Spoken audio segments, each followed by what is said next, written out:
created by Rio Grande. San Joaquin Sheriff's Office calling all cars. Attention all San Joaquin County Sheriff's cars. Broadcast 184 regarding a murder in Stockton. Play the details later. That's all.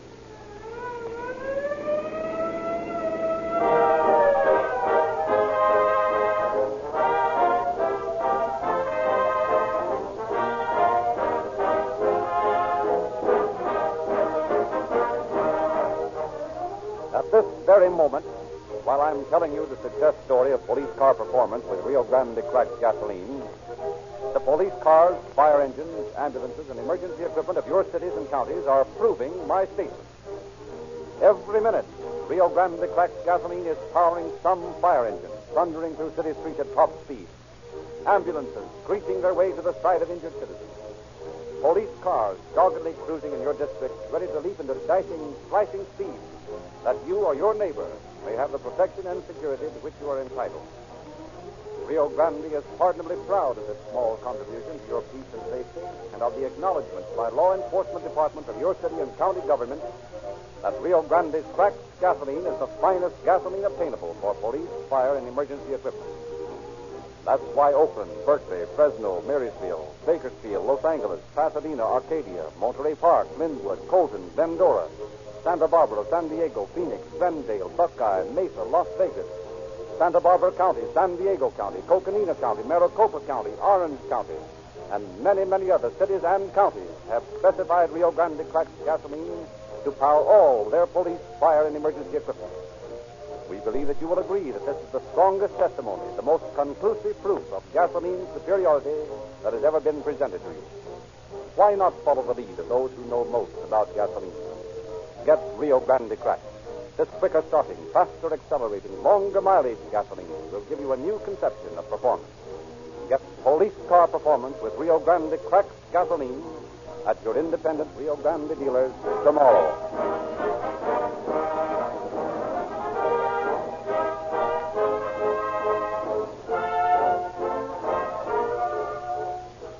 It is our pleasure and privilege this evening to present to you a man whose work resulted in the solution of tonight's case. Deputy Sheriff Rudy Weber of Stockton, speaking from San Francisco.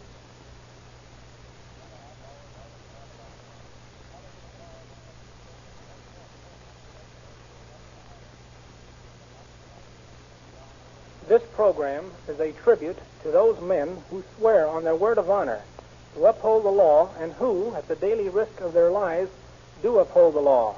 Whether these men are the common garden variety of the much-abused flatfoot or harness bull, the man who directs traffic on your city streets, the mild-mannered county sheriff, the detective who relentlessly pursues his quarry, the much-publicized G-man, or the little-known railroad special officer called a Cinder Dick. They are all working toward the same common end, the enforcement of the law, so that you and I and the other fellow can enjoy a reasonably amount of security and peace of mind. To these brave men, let us give all the credit due the protectors of our homes.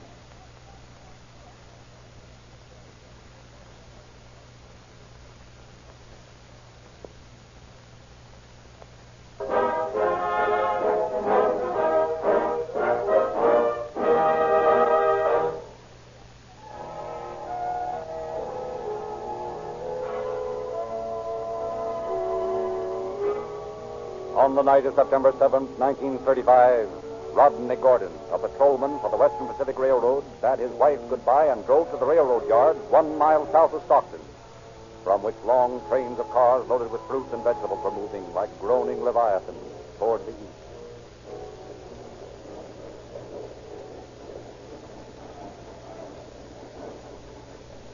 Hi, boys. Oh, hi. How's the night going? We're in the busier. We couldn't handle it. Lots of fruit loaded today, huh? Aye, and lots of vegetables, too. Those Easterners must be awfully hungry. I like to see stuff moving this way. It means things are getting better. Well, there they are. Car loadings were up 50% last month. How's Ed? Seen him around tonight? Well, he's out checking up in the jungle beyond the south end of the yard. I wish we could clear that dump out. It's a menace. Aye, if there's nothing we can do about it, though. Certainly not. Well, I'll mosey on over that way and have a look at things. Say, you better be careful. Some pretty tough-looking lads doing that. I know, but we got some fine loads spotted on those tracks. We got to keep an eye on the stuff. Hey, come back here. Say, What's the idea of always carrying your holster loose like that, eh? Oh, I haven't needed that gun in years. I just carry it around when I'm in the yards, and when I come in, I always take it out and lay it around somewhere. Someday you're going to need that gun quick, and you'll not be able to get it out to the holster. No, Dunk, you're too suspicious. The days of gunfighting are over. Yeah, maybe so, but personally, well, I'd rather have a gun I could use. I'll use my billy if I have to, but I don't want to shoot a man. Maybe those hobos down in the jungle didn't feel that way, huh? Maybe not. Any way I can handle them. I have it your way. Be seeing you. I'll check in later. So long.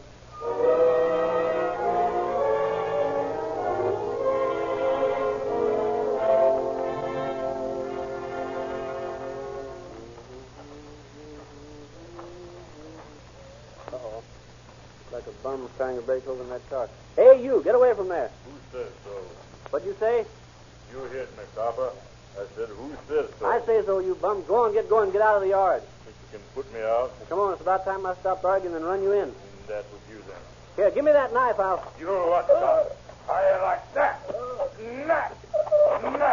Yeah, right up in me, will you, copper? I got your heart out, and I'll drive this thing down as far as I can.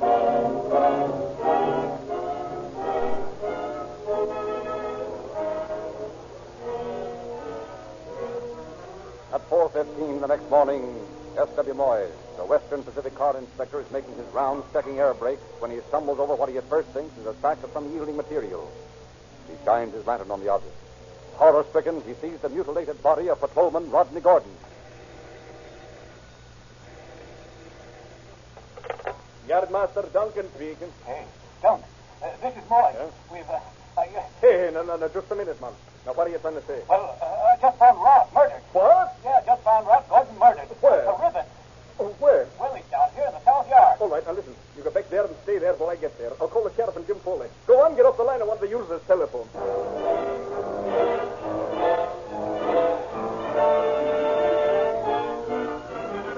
James J. Foley, Division Special Agent for the Western Pacific Railway, had headquarters in Sacramento, 48 miles away. Dressing hastily, he starts driving to Stockton. Mile after mile, the roaring motor speeds him nearer the scene of the crime. Around curves, the breakneck pace carries him. Through small towns, past drowsy trucks groaning with their loads. At last, to a screeching stop at the yard office. 48 miles and 46 minutes. Foley is met by Yardmaster Duncan and Deputy Rudy Weber. Right over there, Mr. Foley. Okay. Who are all those men? The yard boys, sir. Moyes there found the body. Has anything been moved? No, sir. Everything's exactly as it was.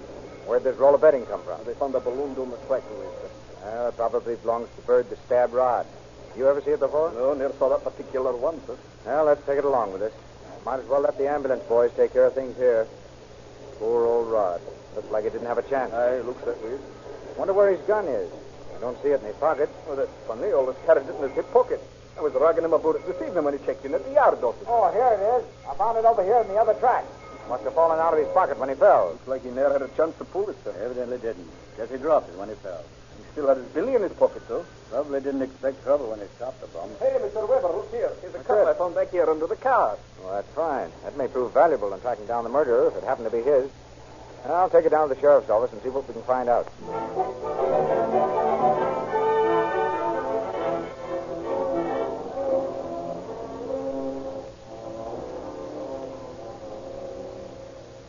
What'd you find out about that balloon and cap, Rudy? Our criminologist reported that according to the beard hairs found in a razor in the balloon, it belonged to a French Guinean or Cuban Negro. He figures the man would be between 30 and 40. That's an accurate description. Well, it's as near as you can get with light, short beard hairs, Jim. Yeah, I know it. I'm not complaining. I'm anxious to get some lead on this case. So far, nothing's given us the slightest clue. Did you find anything else in the balloon? We found a pair of dark blue pants. We figured the man who wore them was about 5'5" or 5'6". We picked up a barracks bag down by the south fence this morning. Had a lot of junk in it, but nothing we could use as identification. I sent for old Jess this morning. He ought to be here pretty soon. Who's he? An old darky who lives down by the tracks below the yard. The boys have been keeping him going for years with little things they give him. Do you think he'll know anything about this? If he does, he'll tell us. That little tin shack of his houses as honest a man as you'll find in town. I'll soon find out about that. What I want to do is get a definite lead to work on, then I'll take care of the rest. Oh, that's probably just now. Come in. You're sending for me, Mr. Webb? Yes, Jess. Come on in. Close the door. Yeah. Yes, this is Mr. Jim Foley. How He's you a doing? special agent for the Western Pacific. Howdy, Mr. Foley. We want to ask you some questions, Jess. Yes, sir. I've heard of you, Mr. Foley. Mr. Weber tells me you're honest, Jeff. Is that, Mr. Foley? Well, I want to know what you know about the killing of Officer Gordon. Not a thing, sir. I don't know a thing. I wish I did, sir. Yes, have you seen anybody hanging around the yards who would be capable of such a brutal killing as this one? Mr. Weber, I recollect I seen two men yesterday that might have done a thing like that. One of them was a black boy, and one of them was a Mexican boy. I don't think the Mexican boy would have done it, though. He looked scared to me. Looked like he was afeard of that black boy. Yes, did you ever see this balloon before? Oh, yes, sir. That's the same bed and roll that black boy was carrying. I remember them straps and the rubber handle on it, yes, sir. All the jungle boys know that balloon. What kind of hat did he have on? Oh, he didn't wear no hat, Mr. Webb. He had on a cap. Is this the cap?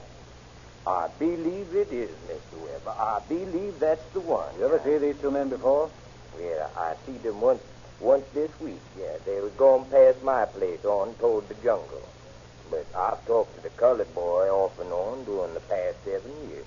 Do you think they lived in the jungle, Jess? Oh, yeah. What did this black boy look like?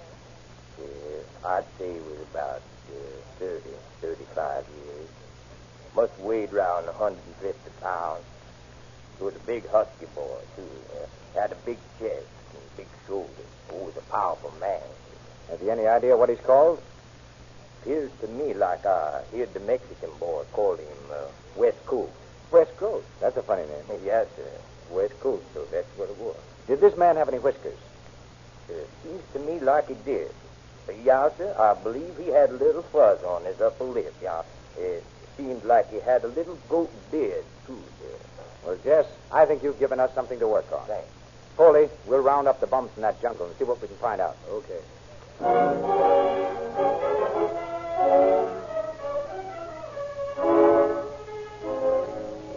A dragnet was thrown around the vicinity of Stockton, and every jungle combed.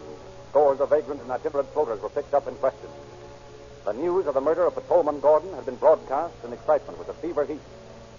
Then, one day in early November, Deputy Sheriff Weber is questioned, a jungle habitué. You ever seen this cap before? Yes, sir. I've seen it lots of times. Where'd you see it last?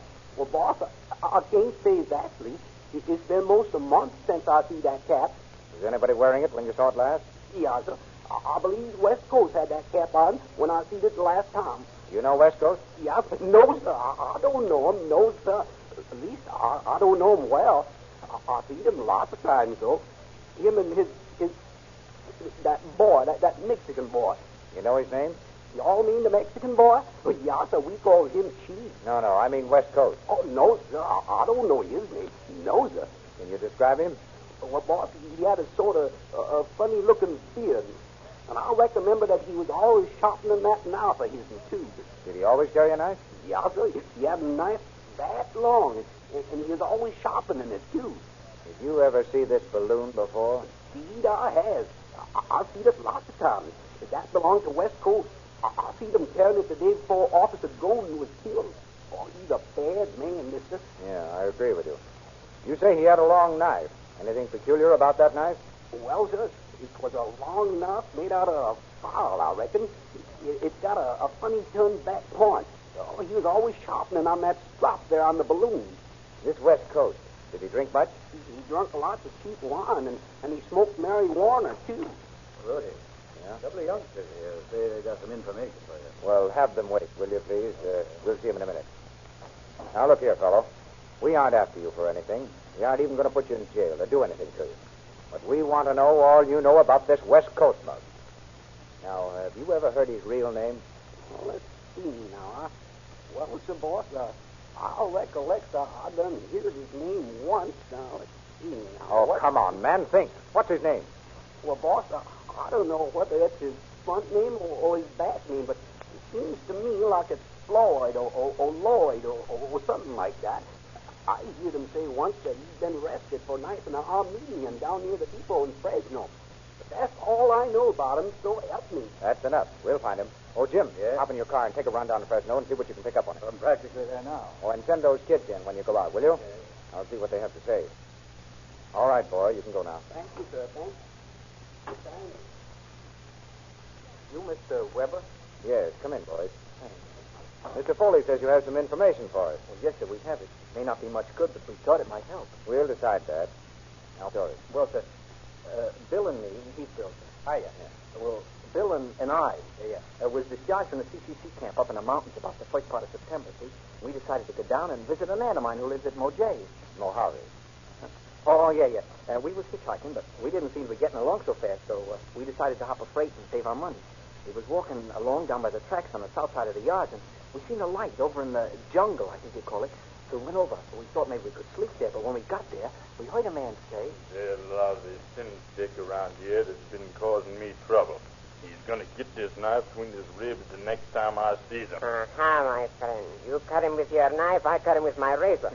Sure, kid.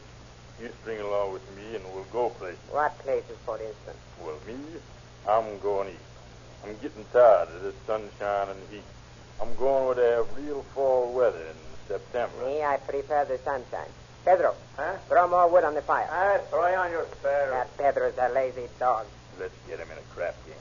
We'll use my dice, and if you don't like it, we'll cut his throat. Better we save that for the Cinder Dick, no? That's a fine idea, Chief. As a matter of fact, it's a swell idea. I think I'll go do it now. Not now, my friend. We smoke a few more cigarettes, yes? Yeah. Give me another marijuana.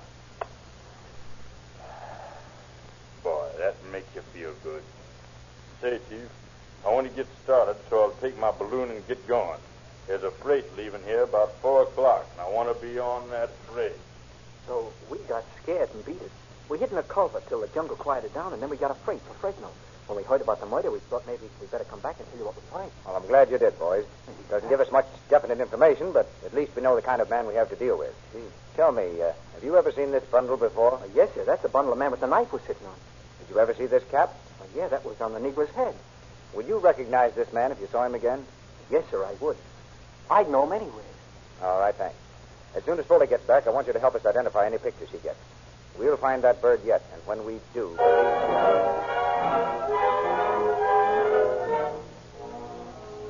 Through the checking of records in Fresno by Deputy Rudy Weber and Foley, it was found that the true name of West Coast was Floyd A. Dale, a dangerous criminal with records in half a dozen states and many cities in California, as well as a prison record in the United States Army. Circulars were now broadcast throughout the country giving details of the murder of Officer Gordon. The weeks rolled into months as the search went relentlessly on. Then, one dreary day in January in Niles, Ohio, O.W. Gusman, a special officer for the Pennsylvania Railroad, is walking along the freight yard when he sees a man. Hey, you up there by that car. Where have I seen that bum before? Hey, wait a minute, you. Haven't I seen you around this yard before? Maybe you have, and maybe you ain't. Oh, smart guy, huh? What's your name? Smith. You sure it's not Dale? It's Smith. Okay, come on. We'll go down to the Hoosgow and find out.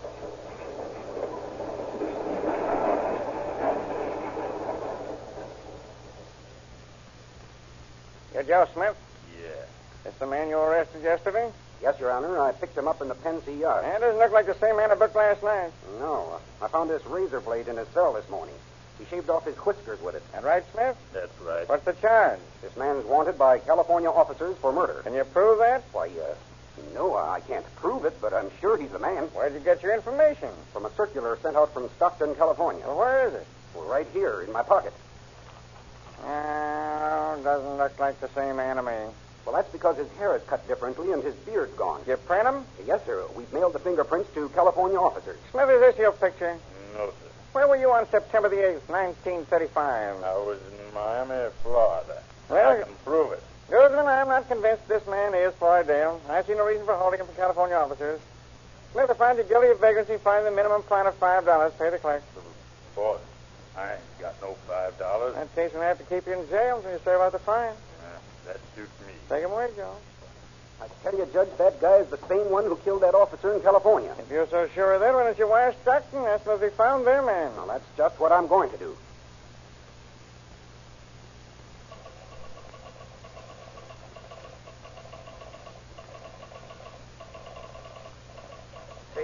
You got an answer to my wire yet? Oh, coming in now. Wait a minute. I'll read it to you. From your description and fingerprint classification,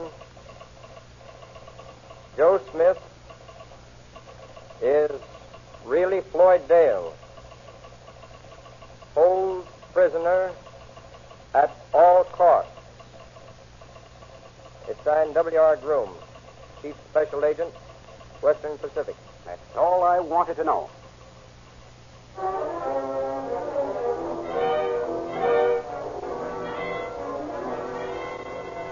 On the strength of the telegraphic information sent by Officer Duseman, Special Agent James Foley and Deputy Sheriff Rudy Weber and E.G. Hill left immediately for Walden, Ohio, where Dale was being held. On the way to California, a stopover is made at Chicago, and the questioning of Dale is resumed. Do you deny that you're Floyd Dale? I never heard of Floyd Dale. Is this your picture? What do you think? I'm asking the questions. You answer them. You heard me, didn't you? Well, I think it's your picture. Well, let's see your proof. No. Picture. Well, let's see your proof. No. Picture. Well, let's see your proof. No. Picture. Well, let's see your proof. No. Picture. Well, let's see your proof. No, look here, West Coast. My name's Smith. Who's West Coast? You know who West Coast is. Take a look at this picture. I'm looking. You see that scar? So what? That's the same scar you have on your head. It still don't prove nothing. And here's a picture taken when you were in jail in Fresno. You notice any similarity now? Take a good look. Did you ever see that picture before? And here's a picture of a balloon found beside the body of Officer Gordon. You ever see it before? Here's a cap found at the same place. Is that your cap? Answer me, is that your cap? Are you Mr. Weber? Yeah, what do you want? Who are you? I'm Roy Jones, homicide detail. Maybe I can help you with this boy here. Well, you're big enough anyhow. Don't need muscle with these boys. You got to use your head. Let me talk to him by myself for a few minutes. Okay, see what you can do. Come on, boys, let's go out and have a smoke. Now, you listen to me, big boy. You in the spot. It ain't going to do you no good to keep on saying you're Smith. That's the weakest alibi you can use. You got to use your brain, boy. Now, I know what I'm talking about. Ain't going to do you no good to sit there and sulk, neither. You're a smart boy. Now, play up to it. You got a good education. You can figure things out. You can beat this rap, maybe, if you use your head. How's about it, boy? Sure, I'm smart. I can outfigure these dumb cops anytime I get ready. I know you can. Boy, you got what it takes to outthink these coppers every time. Now, me, I can't outsmart them. I'm too dumb. That's why I'm a copper. But you now... You're telling me. I know I'm smart. But when I figured that Cinder Dick had been doing me dirt, I let him have it. That's the way you got to be. Beat him to it. Now, if I was in your spot, I'd say, yeah, I killed him. What are you going to do about it? I'd tell him straight out. Give him a good story. Yeah, that's what I'll do. I'll show these dumb cops where to get off. Send them in. Come on, Mr. Weber. He's ready to talk now. Okay. Well, how about it, Dale? Sure, I'll tell you about it. Get your pencil and paper. I'll tell you. He was beating me over the head with a gun, and I killed him. I knifed him in self-defense. Ladies and gentlemen of the jury, I ask you, was there ever a more pitiful defense or a more bald-faced lie? There lies the body of Rodney Gordon. 29 stab wounds in that body. His gun in its holster and 10 feet from the slain man. His flashlight lying beside him. His billy, the only other weapon he ever carried, still in his pocket. Not one single evidence of even resistance on the part of this fine officer. And yet this man sits there and asks this court to believe that he brutally hacked and stabbed Rodney Gordon to death in self-defense. Moreover, ladies and gentlemen of the jury, bear in mind that Rodney Gordon was an officer of the law in execution of his lawful duty. This man had no right of resistance to such an officer. His act is one of cold-blooded, premeditated, bestial ferocity. His act was cold, calculated murder. You can in justice return no other verdict than guilty.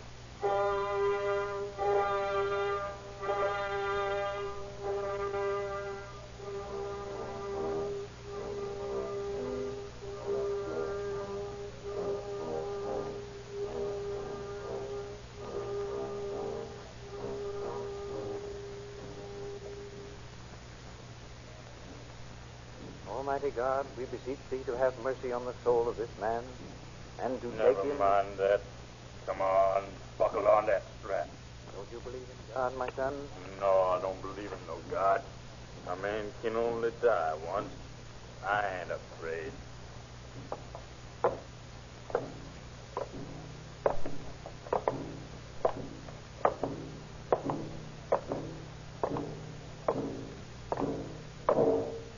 Stand there.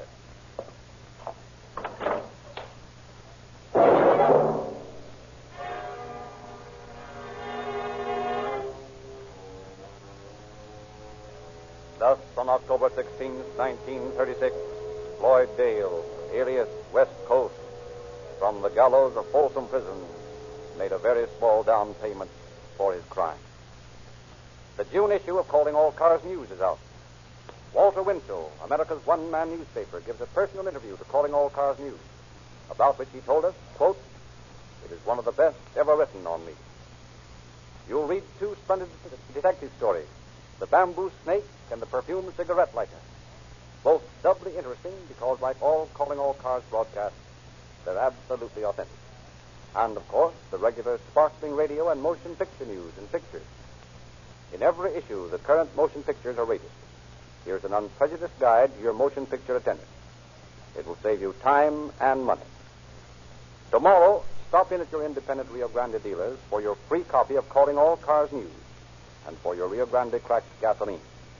Be sure you'll get Sinclair motor oil for this summer's driving. For unlike many oils you buy, they are de-waxed, de-jellied, and cannot break down in the most intense summer heat. That's just one of the reasons why, in spite of hundreds of brands of oil, that 1 out of every 9.5 gallons sold in the United States is Sinclair oil. So don't forget tomorrow, Rio Grande cracked gasoline, Sinclair motor oils, and you're Calling All Cars News at your neighborhood independent Rio Grande dealer.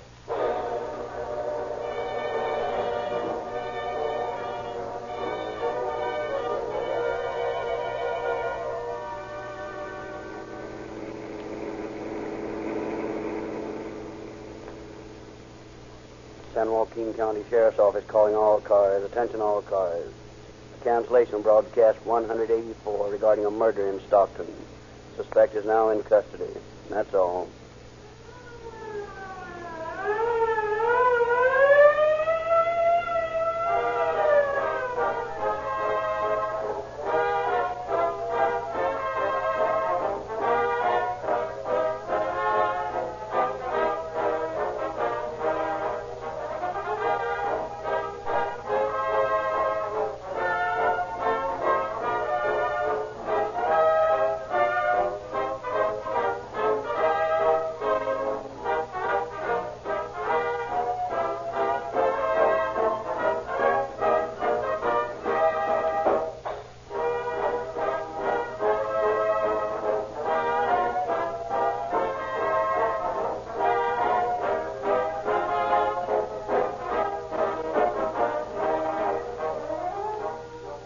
Narrator, Frederick Lindsley, bidding you good night for Rio Grande.